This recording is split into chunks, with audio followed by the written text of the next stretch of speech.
video, that is my daughter, actually, and she's the COO of my company, Naturally Healthy Pets. And AFCO, that she was talking about, the person dressed up with the clipboard, that is a regulatory, well, not even a regulatory person. It's a person from the American Association of Feed Control Officials, and that's AFCO. AFCO basically makes the rules for what is allowed to go into feed for animals. So our pets, the food that we are giving our pets, commercial foods, are regulated the same way as livestock feed. So cattle feed, horse feed, sheep, pigs, chickens. So it's all regulated the same way. And all of those things that she talked about are allowed in pet food. So going to slaughterhouses in veterinary school, so going back 40 years, well, more, 44, going back to vet school, we had to go to slaughterhouses and see the processing of everything. And so as the animals would be killed, and then they would be taken apart, and I hope nobody's eating dinner while we're doing this, and then the animals are taken apart. Let's just say, as they're inspecting the carcass, they find a big tumor, or they find a big like nasty spot in the meat. Well, that can't go to the human food market, so it gets cut out and thrown into a big waste barrel. And all of that waste, so cancerous tissue, all the parts and pieces that are not used in the human food industry, go in that barrel. And then those barrels get picked up and go to the rendering plant to be made into pet food. So not only do we have the worst of the worst parts of the animal, also when she talked about animals that died otherwise than by slaughter. So a slaughterhouse, the animal was shipped there to be made into meat for the human food chain. And what happens to a cow that dies out in the field, or a pig that dies in the pigsty, or poultry that has to be killed because of a disease that goes through the hen house? What happens to all of that? That goes to pet food. So we can have a cow that laid out in the field rotting for 3 days, and all of those get put into trucks and they get trucked off to rendering plants. There are many of them. If you live near one, you know what they are because you can smell them for miles. And the heaps of dead animals sit out rotting in the sun until they get around to cooking them. And then they cook them down into like a big melting pot. And so the fat that comes off of that, that rises to the top, that is used in a lot of different industries, but it's also used in pet food. And then we have a product called meat and bone meal, because this could be any animals that are in that rendering vat. And euthanasia solution exists in pet food. FDA knows it. They've known it since the 1990s. And you would say, where would euthanasia solution come from? Well, let's see. Dead dogs and cats end up in that pile sometimes too. And horses who have been euthanized can end up in that pile. And we don't normally feed in this country horse meat, dog meat, cat meat to our pets, or at least we don't think we do. However, when they do DNA testing on pet food, they find dog DNA, cat DNA, horse DNA. Is any of that on the label? Nope. And so FDA putting those animals that died of natural causes, illness, cancer, whatever, downed cows, that weren't set to slaughter, that actually is illegal. The food laws, the pet food laws, state that you can't use those products, and FDA is in charge of regulating all of that. AFCO doesn't regulate; they just set rules. Um, and when we asked FDA about that, they said, we consider it non-actionable. We don't think it's a problem. We don't want all those animals going into a landfill. So we're going to use it for pet food. The other thing is, if you have a dead animal, what are you going to do with it? Do you send it to the landfill? Well, you're probably going to have to pay to have somebody haul it away for you. or you can actually make money on it by sending that dead animal off to the rendering plant. And so the same with like the human food processing wastes. Where do you put rice hulls? Where do you put um, the the husks of like psyllium husk? Where do you put all those things that they're not used, like wheat millings? It's basically after the good parts of the grains are taken out, what's left, just that fibrous covering, goes off to pet food because it's a filler. Um, and the pet food company, so I'm basically talking about kibble, which is an extruded product. It's made like cereal. The Kellogg family actually started the whole extrusion process. Them and the pet food people started the extrusion process. Um, and it basically takes all the dry ingredients, adds moisture, and cooks them at very high heat, forces them through a high pressure heat tube, and it comes out the other end in these little dried brown balls, which is not what our pets are supposed to be eating. And in order to make the extruder work, the food has to have at least 50% or more carbohydrates, because if you put more than 25 to 30% meat through the extruder, you end up with a big gunky mess, and you do not end up with anything that resembles anything that anybody would ever want to eat. It also destroys most of the vitamin and mineral content, which is why when you buy these big bags of pet food, you will see a whole chemical list added on there. That's all the vitamins and minerals that have to be added back in. And then at the end, the food is sprayed with fats to make it more palatable. It's fats and palatants, so chemicals that make it tasty. Otherwise, there's no way our animals would ever go near it because it's kind of just dull, boring, has no smell, it very little taste. So it's sprayed with a palatant. Kind of like the MSG they used to add. Exactly. So the problem with that is we've now sprayed fats onto a food with a shelf life of minimum 2 years, although one pet company has proudly stated the food in our bag will still be good in 25 years. Right. 25 Right. years. That's a lot of preservatives. So Right. we use chemical preservatives. Ethoxyquin was supposedly banned years ago because it is carcinogenic. How about that? However, ethoxyquin is commonly used to preserve fish and fish meal. And if it is put on the fish or fish meal prior to arriving at the pet food processing plant, they don't have to put it on the label. So if something was added before it got to them, it's like nothing to see here. So Right. lots of fun. Wow. And so we do get problems with rancidity. It's really interesting because people for quite a while were sending me these great pictures of stacks of bags of kibble in the front window of big box pet stores.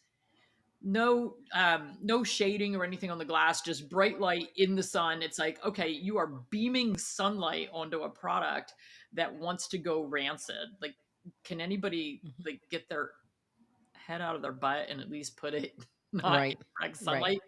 And so the problem is, I had one client one time who had a little 5-pound chihuahua, and he said, I buy, and the dog was having so many problems. I was like, what are you feeding this dog? And he said, oh, I buy a 50-pound bag of a very low quality dry kibble, and I only have to buy it once a year, Mhm. Mm. and it lasts all year. And I'm like, do you know how stale that is, and Right. how many storage mites are in there, and how rancid that is by the time you get to the end of a year of an open bag of food? It's, once you open it, it's good for about 3 weeks. Yes. And he said, well, I'm not going to spend any more money than that. And this, we're going back a lot of years, but it was a 50-pound bag and it was $7. Right.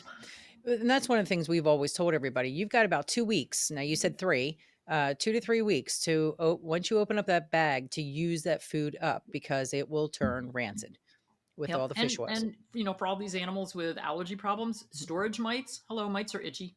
Mm-hmm. Yeah. So, Dr. Judy, can I ask you a question going back to the processing?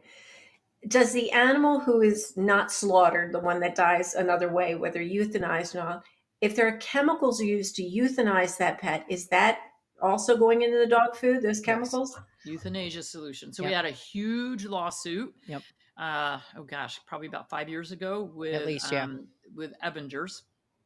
Hunks of beef, it was called. It was a canned food, and it, a lawyer happened to open cans of the food and fed her 5 pugs.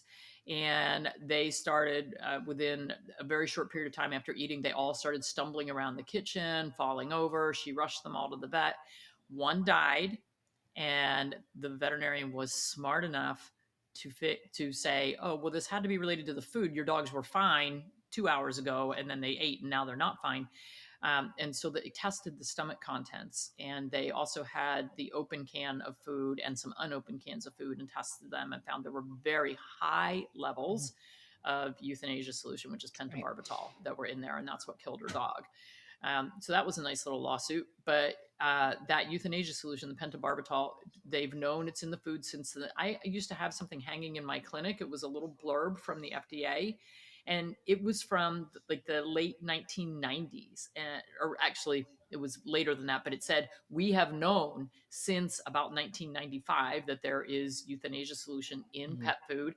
Again, we find it non-actionable. Right. I remember we used to have people when Origin was found with pentobarbital, I Oh, believe. a lot of them have been. Oh, a lot of them, but we used to have people come in and say, I don't understand, how is there a euthanasia drug in there? I'm like, that is proof that they are using pentobarbital, or they're using euthanized pets in the food that you're feeding your dog, Or horses, or yeah, whatever. anything. Yep. Anything. It could Yep. I come from anywhere. wouldn't. Yeah, they are probably using people at this point. I wouldn't, put that past them. I mean, it's just ridiculous. But I Soylent want to. Green. Yeah, I Yeah, wouldn't put it past them. Yeah, I I'm would. with I you. just want to thank you though for being an advocate for the pets, being a veterinarian, especially because veterinarians make money off of sick animals, right? Just like the medical industry does. Well, And and you I get a lot speaking of out.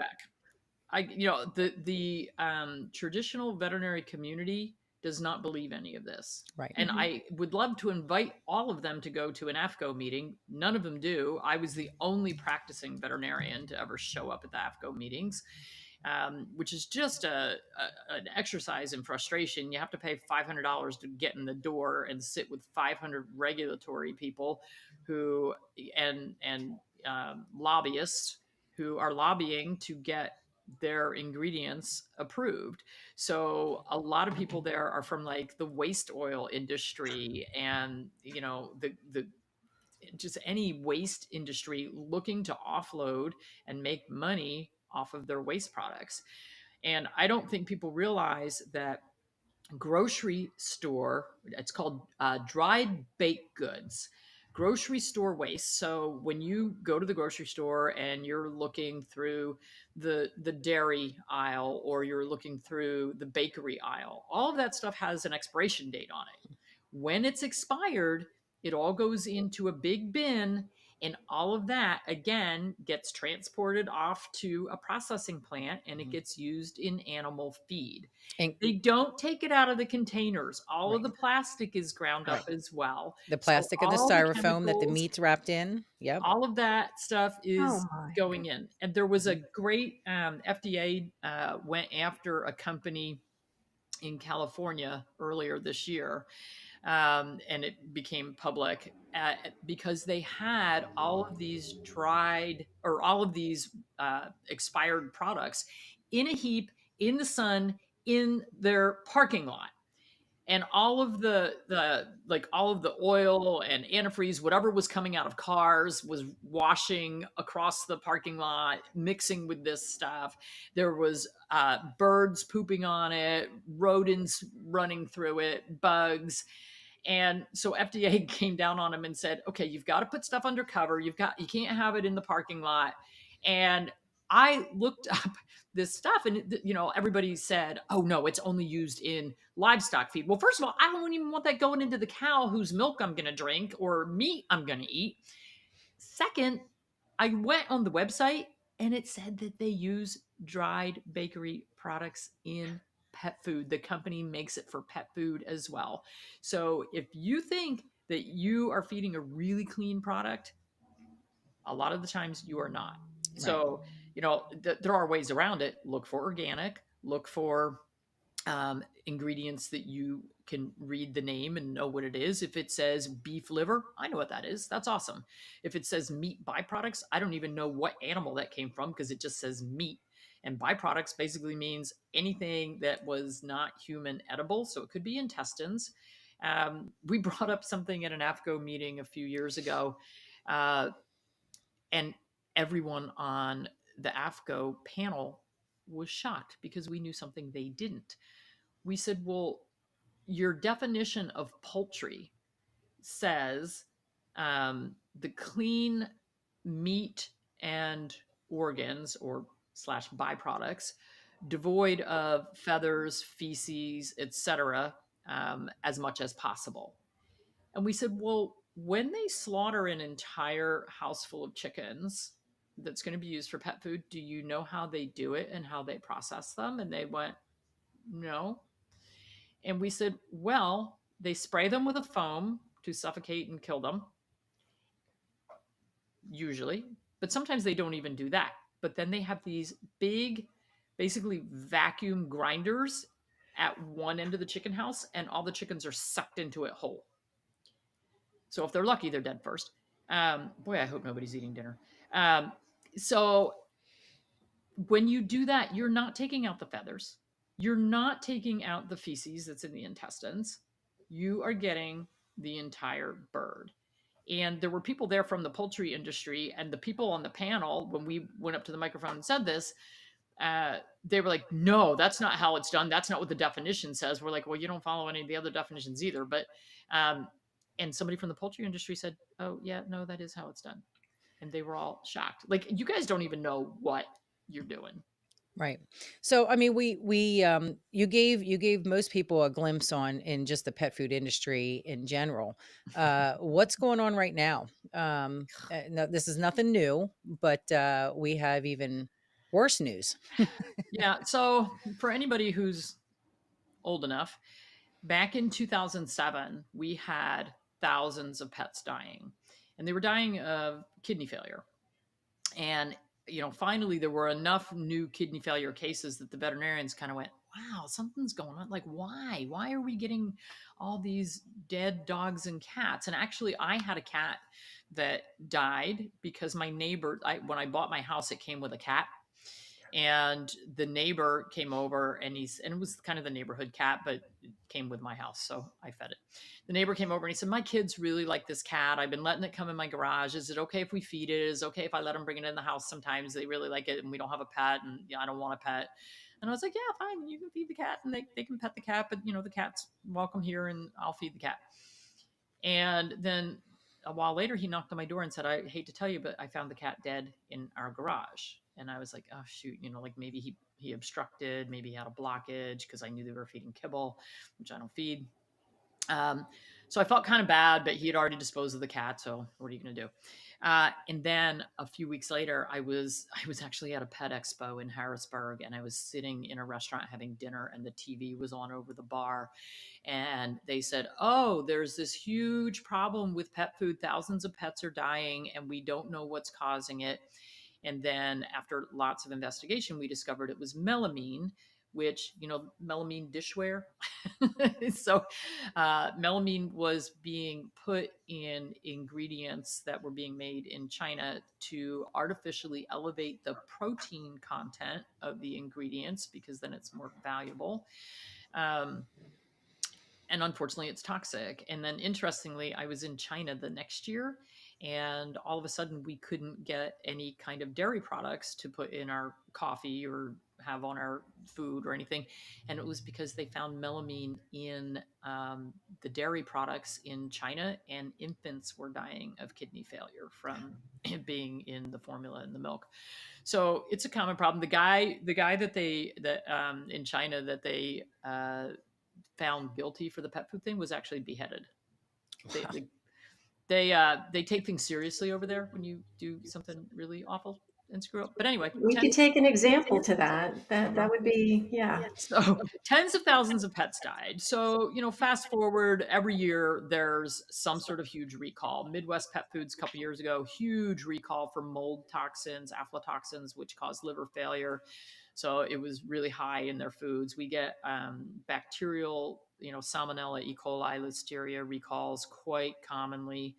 Um, we get mold aflatoxin recalls quite commonly as well. And then 5 years ago, there was a major recall for excess vitamin D in the pet food. And you might say, well, how can you have excess vitamin D? Well, remember I said there's all those chemicals that are added into the food to put the vitamins back in. Well, somebody calculated wrong and oopsie, we put too much vitamin D in. And guess what? Too much vitamin D causes kidney failure and death in pets. So shocking. Here we are again, tens of thousands of pets dying. And it again, some veterinarians start scratching their heads going, wow, we're getting too many kidney failures and too many deaths. What's going on here? And it took about 10 months to get that recall to occur. And unfortunately, when there's a problem with pet food, it takes tens of thousands of animals dying before anyone will do anything, before anyone will say anything. And they'll try to hide it because they don't want a recall. Right. So Because it's all money to them. It's the bottom line. Right. it's bottom line, reputation and money. Oh, So yeah. because FDA posts, if there's a recall, you can go to the FDA website. You can actually, there's a lot of websites you can go to and say, has pet food XYZ ever had a recall? If so, what for? And you'll find out every recall they've ever had. And unfortunately, you could have one pet get sick and end up with a recall, especially if it's a raw pet food, because FDA is very against raw pet food feeding. CDC is against it. The American Veterinary Medical Association is against it. The American Animal Hospital Association is against it. I've been a raw feeder for 20 years. My dogs and cats are doing great. Nobody in my family's ever gotten sick. And by the way, most bacterial deaths and illnesses in people associated with pet food are associated with kibble, Yes. which is dry pet food that is usually loaded with salmonella. But they don't test that very often unless they get a lot of complaints. So in December of 23, so just a few months ago, a woman by the name of Kelly Bone, whose dog, her service dog, died from the vitamin D recall or vitamin D toxicity. The dog died 2 weeks before the recall came about, and she was mad. So she started this Facebook group, and she doesn't even have a dog anymore. She started this Facebook group called Saving Pets One at a Time. And on there, she made a big deal about her dog dying at the hands of pet food and invited other people to talk about their experiences with it and to let her know if their pet was getting sick. And it's a holistic page, so people can ask other questions about flea and tick chemicals and vaccines and other things that are also wrong with the pet industry. But in December, she started noticing a huge uptick in complaints of dogs and cats dying, having bloody vomiting and diarrhea, having seizures, having hives, horrible itching, hair falling out by the handful. And so she kind of sat on it. And then about January 2nd or 3rd, she reached out to me and said, Dr. Morgan, I've got something going on here. I've got hundreds of people telling me the same thing. And so we went on Amazon and Chewy and Petco, all their websites, and looked up the foods that she was talking about and looked at the 1-star reviews and saw the same thing. Lots and lots of 1-star reviews with animals that didn't want to eat the food, were backing off the food, were vomiting, chronic diarrhea, or sudden death. And I said, oh my gosh, this. And then I went to her page and I read hundreds of entries of people with these animals that were just in dire straits. And nobody was putting 2 and 2 together. And so I have a huge social media following, and I raised a red flag and said, we can't sit on this. We got to find out what's going on. And the way to find out what's going on is to ask people. We need to make this public and say, hey, is anybody else having this problem? And the problem across the board, for the most part, seemed to be associated with opening a new bag, box, or can. So a lot of people said, well, I've been feeding the same exact thing for the past 10 years and I've never had a problem, but now suddenly my pet refuses to eat this stuff. And there were so many sad cases where people were like, my pet refused to eat it. I doctored it up with cheese. I doctored it up with boiled chicken, and then they ate it and then they died. And, talk about feeling guilty. It's like, I just convinced my pet to eat poison Mm-hmm. or something toxic and they died.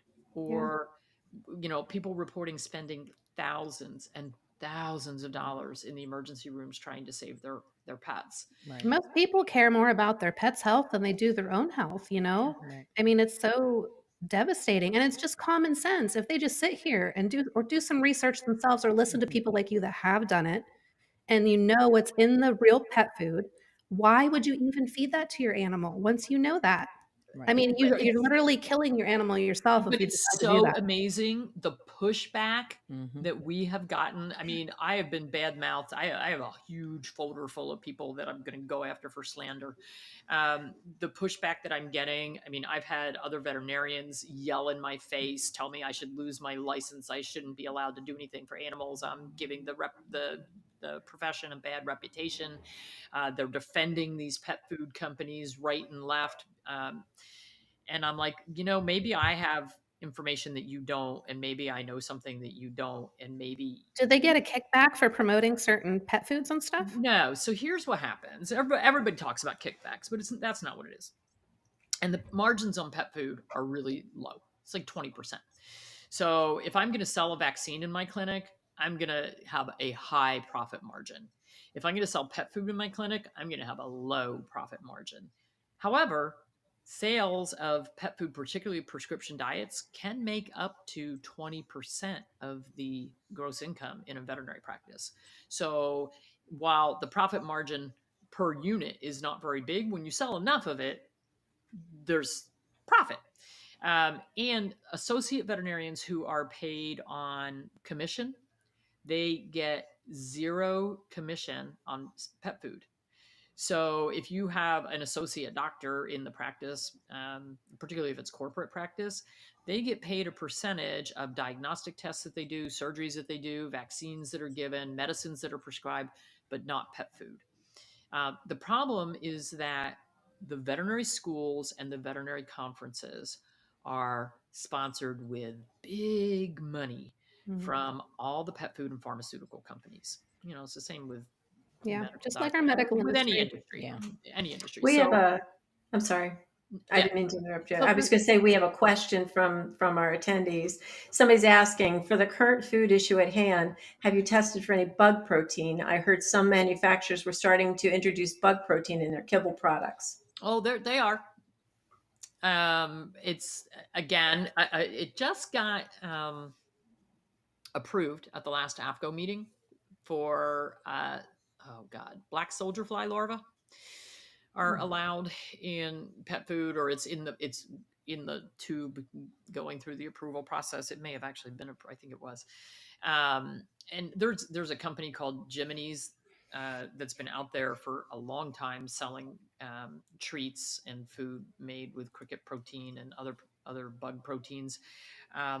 That's not where our toxicity is. The bugs are not an issue. I'm not going to feed bugs to my pets. I don't think it's an appropriate protein source. I don't even know what the amino acid breakdown is on bugs. Are they high in taurine? Are they high in carnitine? I don't know. I don't think anybody has done enough research on that, and I don't think they care.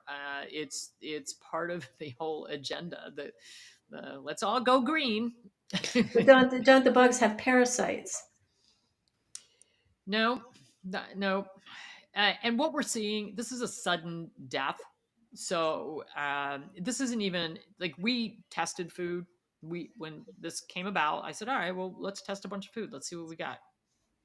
We tested for bacteria, not there. Tested for euthanasia solution, not there. Tested for mold toxins, not there. Tested for vitamin D, not there. Tested for melamine, not there. And none of those things would cause the sudden death. We have a litter of puppies that really high end, well bred puppies Their very first meal, she mashed up the dried kibble and mixed it with some milk or whatever. Their very first meal, within an hour, the entire litter was hypersalivating, seizing. One of them died. They did a necropsy on it at Cornell, and the results were, this absolutely is not anything infectious. This is a toxin. These dogs were poisoned. Problem is, I haven't seen any toxicology results, and nobody has tested stomach contents. It's like, well, if you have an animal that just ate something, kind of like the lady with and that's why the pug story was so important with the euthanasia solution. She was a lawyer and she had a smart vet, and they were smart enough to test stomach contents and test the food. And they didn't know what they were looking for at the time. So basically, we have been ruling out what it's not, and we have a really good idea of what it is, but testing for it is about as close to impossible as you can get. It's And because they know what's in there too. They oh, don't they want know. people to find out. Yeah. They Because absolutely know. if you found a baby raccoon and they thought for an inkling that it had rabies, they would kill it immediately and test its brain. You know, why are they not testing our beloved pets? Well, they're Well, destroying the food. they are destroying and it gets better because then we had, so the Facebook page went from about 17,000 people at the beginning of January to about 117,000 now. So in 2 months, 100,000 people have joined that group, and it's 100,000 people who are saying, oh, my dog's had diarrhea for months and I didn't equate it with the food, and I changed the food, and wow, my animal has energy. They're running around. They're not itching. They're no more bloody vomit and diarrhea. They're not having seizures. It's like, oh, eye opening. But we still have tons of animals that are dying. And the problem is, it's like when an animal dies, first of all, you've got a very distraught owner because usually this is sudden. A lot of them, it's like the puppies, it's that one meal and they're dead, or 3 meals. And a lot of them, it's 3 meals and they're dead. And so all the naysayers who are like, I've never had a problem, I'm going to keep buying the food. Okay, just watch closely. And then 3 meals later, they're like, oh crap, I have a dead dog. Maybe I should have listened. Yeah, maybe. We have breeders who are reporting deformed puppies in their litters, or stillbirths, abortions, just, tons of things going on. So then all these people on this Facebook page, now we've got everybody engaged in this. And so they started reporting that literally tons, truckload after truckload of pet food are being dumped in landfills. Landfills. Why are you dumping food in landfills if there's nothing wrong with your food? They don't want to admit there's a problem. Right. There was a nice hit piece in the New York Times. They interviewed the pet food company that started this whole thing. I'm surprised they didn't send it to another country. That's usually what they do with tainted things Well, here. we've got reports all over the world because most of these companies are worldwide. So they interviewed the pet food company. They didn't interview me. And they basically threw me under the bus and said that this whole thing is just a rumor and it's being done for clicks and likes on social media. And it's being done so that I can sell my own pet food. I don't own a pet food company. So thank you very much for the slander. But about 2 to 3 days after getting a report at one particular landfill of truckload after truckload after truckload of pet food being dumped, a person in a local community next to the landfill, there's also 1,000 acres surrounding that landfill that is preserved land. And this guy posted, and he had over a dozen dead coyotes lined up next to each other, and said, is somebody putting bait out for the coyotes? Because that could affect other wildlife and our dogs. So you shouldn't do that. And he had to take the post down because the community site said, well, you can't post dead animals pictures. Okay, that's great. But we got screenshots. It's fine. But that may have helped us, but we don't know. And I feel bad for the coyotes, but it gave us the opportunity to call EPA and Fish and Game and Wildlife and say, So, hey, you might have a problem. Did so they what? test them? I'm sorry. We have no idea. Okay. So what about these families who just refuse to stop feeding kibble, and their child or their baby, you know how kids are, going Yeah, around playing with it, putting their hands in the dog's dishes, put it in the mouth. I have said that. What happens when your child now dies because they're eating a poison that's in this food, because you refuse to stop feeding it.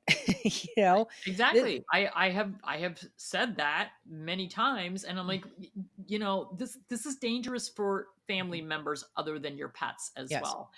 I I, mean, I c- I can tell you. people leave kibble out all the time. It's just out. Yes, because And because they think their dog or a cat are grazers, that they could just eat it throughout the day.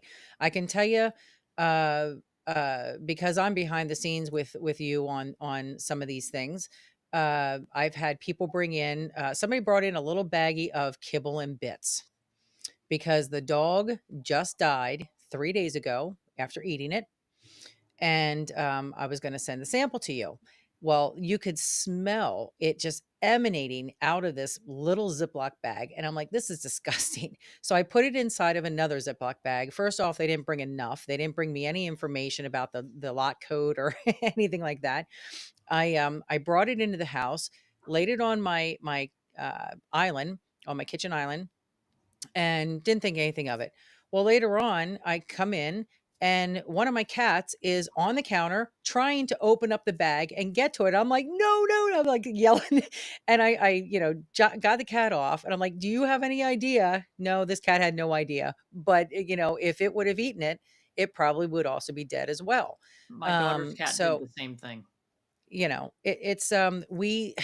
we have been trying to get people to stay away from at least the pet foods that we have gotten reports from. But what people have to understand is that, if this toxin is in at the manufacturing plant, it's going out to all of these pet foods, Right. you know. And there may be some variations on the theme because the symptoms can be a little bit variable. I mean, like I said, we can have some animals have seizures, some don't. Some Right, are hemorrhaging from everywhere, right, others are not. right. Some have the hives and the itching, some do not. Clumps of I hair think coming out. I think a lot of it has to do with the toxic load in the meal that they eat, Mhm. because the poison or toxin is not evenly distributed throughout the food. Right. And it also could be that, so all of these pet food companies have multiple plants, Mhm. and multiple lines of food running, Right. usually 3 shifts a day around the clock. So it can vary from bag to bag and can Right. to can. This truckload or train car of corn came in, went into this run, and then a new train car came in with whatever the ingredient is for the next run. And so it can be very variable.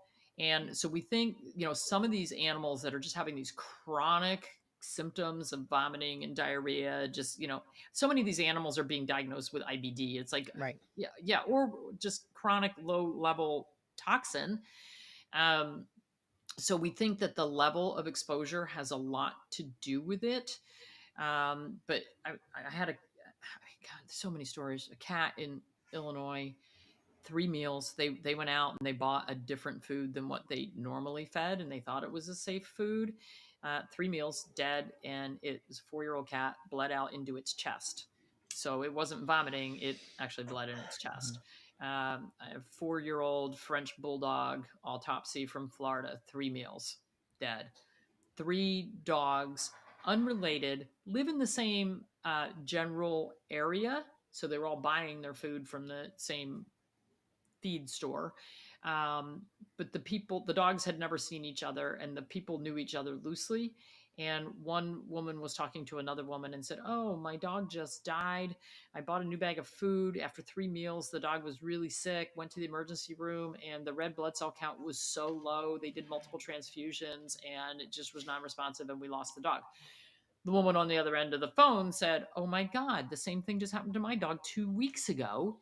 Then they find a third person in the neighborhood. The same exact thing happened to their dog.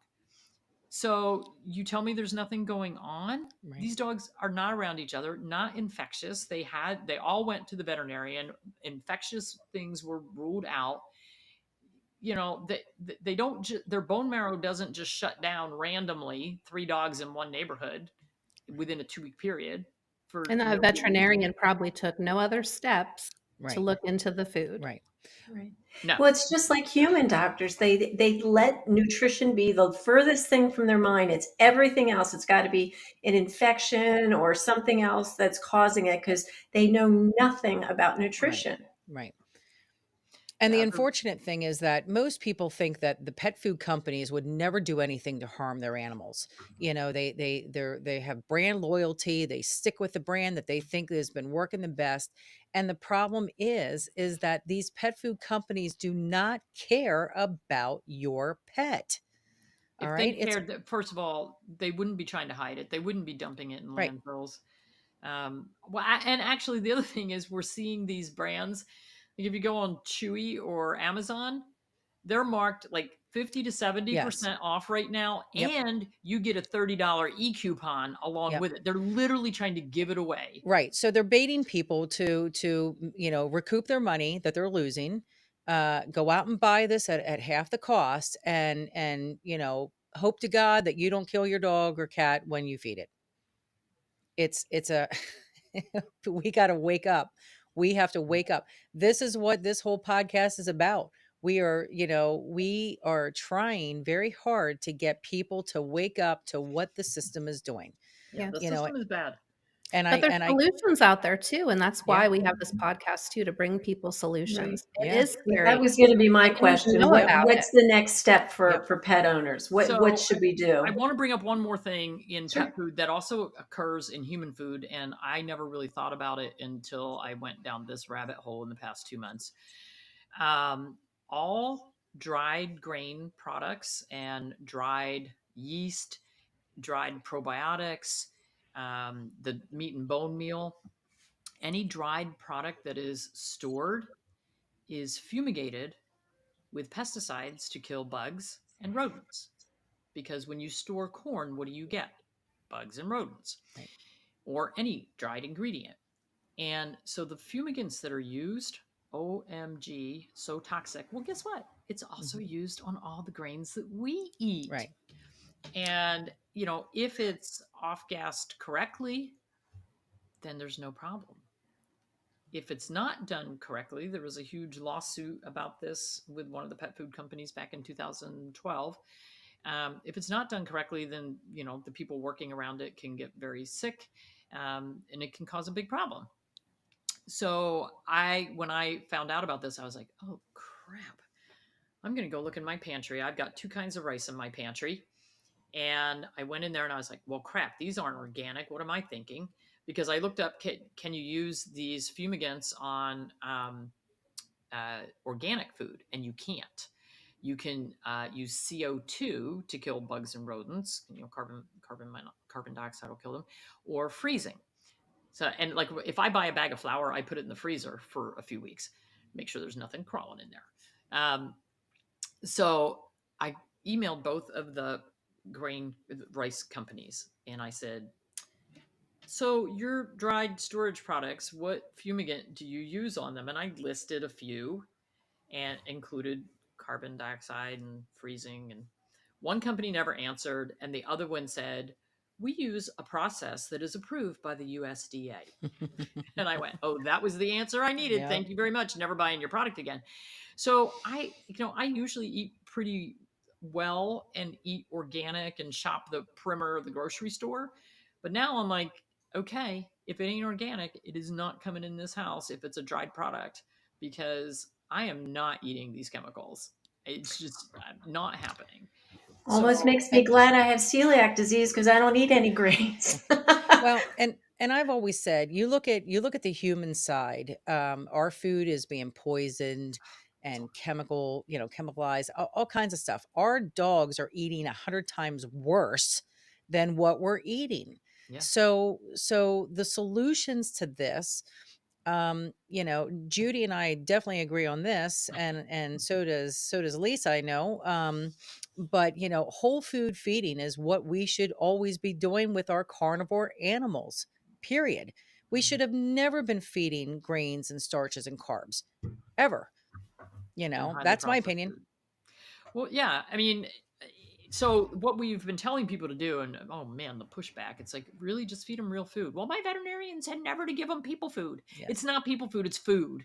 Right. And your veterinarian's wrong because they can have it. I mean, there are a few things that are toxic. Let's not feed them grapes and raisins and bacon grease, Right. but you know, um, so what we're telling people is feed foods, and it can be a commercial food. There are so many good companies that have evolved in the last 10 years, and Mhm. it really is a fairly new thing, thank God. um, Feed food that when you read the ingredients, there's not a list of chemicals added, that it's not an unnamed thing. Like, it needs to be named. I want to see beef lung, beef liver, beef heart, beef muscle, whatever the species of animal that's in the food, what parts and pieces are in there. I don't want to Right. see just byproducts, because Right. that's Right. a nebulous, could be a lot of different Right. things. Sort of like natural Um, flavor. That one always cracks me yeah, up. and I'm also looking for human grade, Mhm. and I know that is, well, people say it's more expensive. I actually did a great video in the grocery store back in 2018, where I went around the perimeter of the grocery store and filled my cart up, and I was buying like big packages, like the family size packages of meats that were on sale, and veggies and things, to make up a really good meal for my dogs. And I calculated it, and all of it together was going to be like $2 a pound. And then I went in the pet store aisle, or the pet food aisle, and I started looking at the price labels and reading the ingredients on cans and bags of food. And I was finding, especially the little teeny tiny cans, you're like, oh, it's only 99 cents a can. Yeah, the can is 1.5 ounces. So it's like, you just spent $12 a pound for like the worst crap in the world. Right. And oh, my dog likes it. Well, of course he likes it. It's got palatants in there. It's Right. got things in there that make him go, ooh, yummy. It smells so good. Yeah, And but you're also playing Russian roulette with their life. That's right. well, but the thing is, you can, if you're a good shopper and if you're willing to do some of the work yourself, it's like when you buy a human grade meal for your pet that somebody else took the time to make.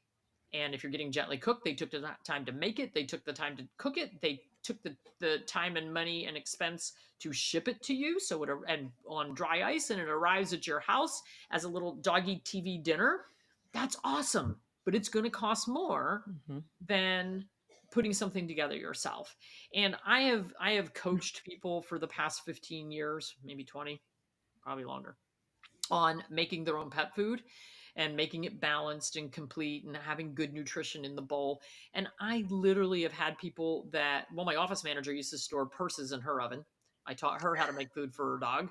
I had another client who stored shoes in their oven. And I'm like, look, guys, we got to use the oven for what it's, they're like, well, it was an empty box I wasn't using. It was a good place for storage. I had one woman who didn't know how to turn on her stove or oven. And I said, so how do you eat? And she's talking about, her dog loves when she feeds her chicken and this kind of stuff. And I'm like, where's the dog getting the chicken that you're feeding if you don't cook anything? From my TV dinners. And I'm like, Oh, no. so, she said, I guess I could go ask my neighbor to teach me how to turn on the oven. I'm like, you're going to burn your house down. No, thank you.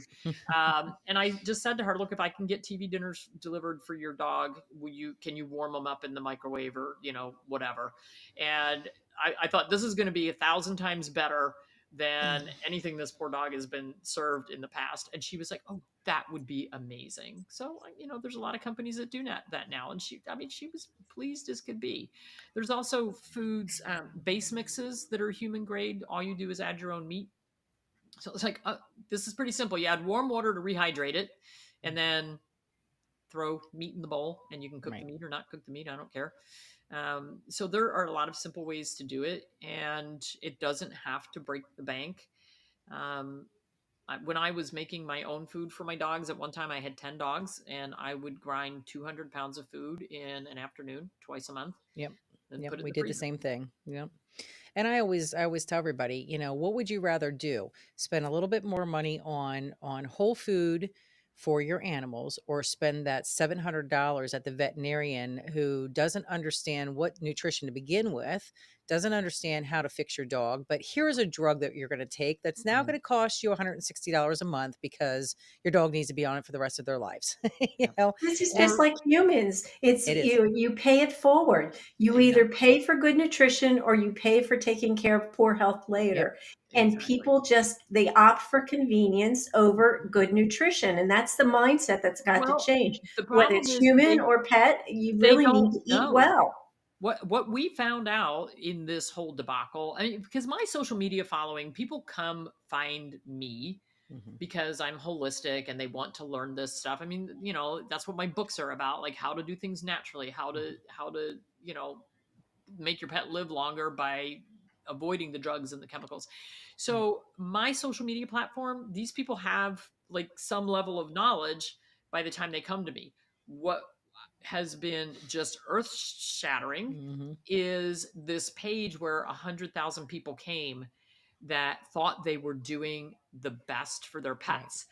I go to a concierge doctor, and he always opts for natural treatments first. And if the natural treatments don't get us where we want to be, then we have discussions about chemicals, and I always turn them down so far. So it's like, no, we're going to find a way around this. Mhm. Uh, and so my blood pressure has been a little high lately. Wonder why. Exactly. Wonder why, death threats in my email that you You're kind right. of will do that. So he said, well, and I had told him what was going on. And he said, well, it's stress, and we need to get your stress level down. And so I asked him what he was feeding his dog, and he was feeding the brand that started this whole problem. And I have a therapist that we go to. She was feeding her dogs. Now, these are smart, well-educated people who have, brand recognition. People recognize the names of these foods, Right. and they think because of advertising Right. and because the veterinary community stands Yep. behind them, that this is what they should be feeding. And that's And, really interesting. So my therapist, I kept telling her, you got to change the food, you got to change the food. And she was dragging her feet. So I took a whole bunch of food out of our warehouse and treats and dropped them off at her office in a big box. And I said, you will not feed your dogs that stuff Mhm. anymore. You got to change. And she has dachshunds, I think. And I saw her this past week, and she said, oh my gosh, my dogs won't even touch the old food anymore. I'm like, well, they're Mhm. smart. Right. And she said, you know what? They're not licking. They're not itching. Their Mhm. feet aren't red. Their stomachs aren't gurgling. Right. Like their coats look better. It's been Mhm. like 3 weeks. Yeah. So, and I will just say right out loud, if you're buying the food in the grocery store, you are not getting a high quality food. I don't care if it says natural. I don't care if it says organic. I don't care what it says. You are Right. not getting good food in the grocery store for your pets, period. Do you want us to show the last list that we have That's of totally up to you. And I can explain yeah, go ahead and I'll explain the list. So we were for a while posting a new list every week to 2 weeks. These are all companies that we have gotten consumer complaints. And in order to get on the list, there had to be a lot of consumer complaints. It wasn't like one dog with diarrhea. So, one of the things that we did is we made up a survey for pet owners with sick pets to fill out. And then we went through the surveys, and we asked them things like, is your pet on flea and tick chemical medications? Is it on heartworm preventative? Does your pet have any other disease problems? Diabetes, Cushing's disease, other things that we need to rule out. Was this what were the symptoms, and were they associated with opening a new bag, box, or can? And so we got thousands of responses on the survey, and we weeded out the ones that could have been something else. And what we found is, of the reports that we got, it was about a 20% death rate in those reports. And these are all brands that people mentioned. And remember, I said we got thousands of reports. And then if we were getting a lot of reports on a food, then we would also go on third-party websites, Chewy, Amazon, Petco, wherever pet food is sold, and we would look for those one-star reviews to corroborate. And so it had to come from multiple directions in order for it to happen. And people were fine with this, and the pet store, independent pet store retailers, they're our friends and we love them. That's how I know Tammy. But they've even been giving pushback. And the reason they're giving pushback, they were real happy when we were throwing big brands under the bus that we've been trying to get people to move away from. But there's a couple of foods on here that people thought were really high end, and frankly, I used to think so too on a couple of them. And so they got really mad because now people are coming in and saying, I can't feed this anymore, it made the list. And people are mad at me, blaming me, saying that there's no proof behind this. Well, the only proof I have is a bunch of dead animals and a bunch of sick animals and a bunch of reports from pet parents. And that's I didn't start this, I didn't cause this. I'm a reporter. I'm just an honest reporter who is reporting what I'm seeing, and this is what we're seeing. This list is not this is not the whole list. I mean, there really is more kibble brand companies that could be actually added to that. Oh yeah, there's So a there's lot a lot. more. I mean, it's Right. just because some brands are more popular than others. Right. And so if it's a brand that's selling, millions of bags a day, Right. they're going to have more reports. Right. And that's, part of what people have been pushing back. Well, if this was a huge problem across the board, we'd have a lot more sick pets. Well, first of all, I guarantee you there are hundreds of thousands of sick pets out there that we don't know about Right. because people haven't Absolutely. heard about it, or they're not reporting it, or they Right. haven't correlated the two things together. Like a lot of people were saying, wow, my dog was having this chronic diarrhea, vomiting off and on. So I took him off the kibble, put him on a bland diet. They got better. They were doing great. So 5 days later, I put them back on the kibble. It started up again, put them back on the bland diet. They got better, put them back on the kibble, the diarrhea again. And it's like, and how many times do you have to do that before you go, wow, maybe the kibble's a problem? Right. Right. Well, So I'm wondering, Dr. Judy, we're at our time. I wanted to know if you had a call to action for the people listening. My gosh, call to action: be vigilant, be really, really vigilant. And if there's any way you can do it. And oh, by the way, we're mostly talking extruded kibbles here. There are a few baked kibbles on the market, companies that I actually don't mind. I don't feed kibble, and I don't want to feed kibble. And that's a whole different conversation. That's right. There's That's a another lot of reasons, podcast. a lot of reasons why I don't, but there are some baked kibble companies out there that, and I'll just mention Carnivore. They're a really high end, very, very good owners of that company that really do care about pets, and pets do very well on the food, but it's not cheap. It's Right. not going to be any cheaper than it's just Then Whole convenient. Food. It's just convenient. Right. So the call to action is feed as much whole food as you can. Mhm. And if you have been feeding something that's on that list, be very careful when you buy a new bag, box, or can. If your pet is backing away from it or saying, I don't know if I want to eat it, listen to them. Do not make them eat it. If it smells funny, if it looks, most of this stuff smells bad. I've got probably 100 different samples of pet food that people have sent to my office, and they're in these large, like Rubbermaid totes with lids on them. And every time I have to go get a sample out of there, I open that lid and it takes my breath away. The Yeah. smell is bad, and Stinks. it literally hurts my chest. Yeah. This stuff, Yeah. it is bad. Our pets, we have 6 million scent receptors. Our dogs have like 200 million, and our cats Yep. have like 30 million. They can detect stuff long before we can. That's why we use dogs to sniff cancer. They can detect things long before we can. Right. Right. So, but like I said, it's scary because a lot of these pets, it's 3 meals, and it's not like they're acting off after the first meal and a little more off after the second meal. It's like the third meal, they're down, they're done. That's it. It's Well, bad. can I throw this out there? I try to be more self-sustainable and I like saving money as well. I raise rabbits, so I feed raw to I mean, you feed rabbits hay, $4 a bale of hay, and in 2 months you'll have 45 pounds of fresh meat that you raised yourself and know what's in it. I raise chickens. They free range in the summertime. They eat the bugs and the grasshoppers and everything for free. Okay. And then I feed the chickens to my dogs, the eggs to my dogs. And then during hunting season, I mean, in Pennsylvania here, you could get 6 hunting licenses this year. Get a deer for your pets and feed them that throughout the year. I mean, Yep. that can be the cheapest option available there, but it doesn't have to be expensive. Yep. And some of the healthier options, like I just mentioned, can save you way more money if you just put a little time into it. Yep. Yeah, my husband's daughter has, well, had 2 big German shepherds. She's down to one, but they have fed raw since the get go. They don't have much money, and they have a lot of friends who hunt, and those friends drop off big bags Yeah. of all the parts and pieces and leftovers from the deer that that most people don't eat: the deer liver, the deer heart, the deer kidneys, the deer tongue. Yeah.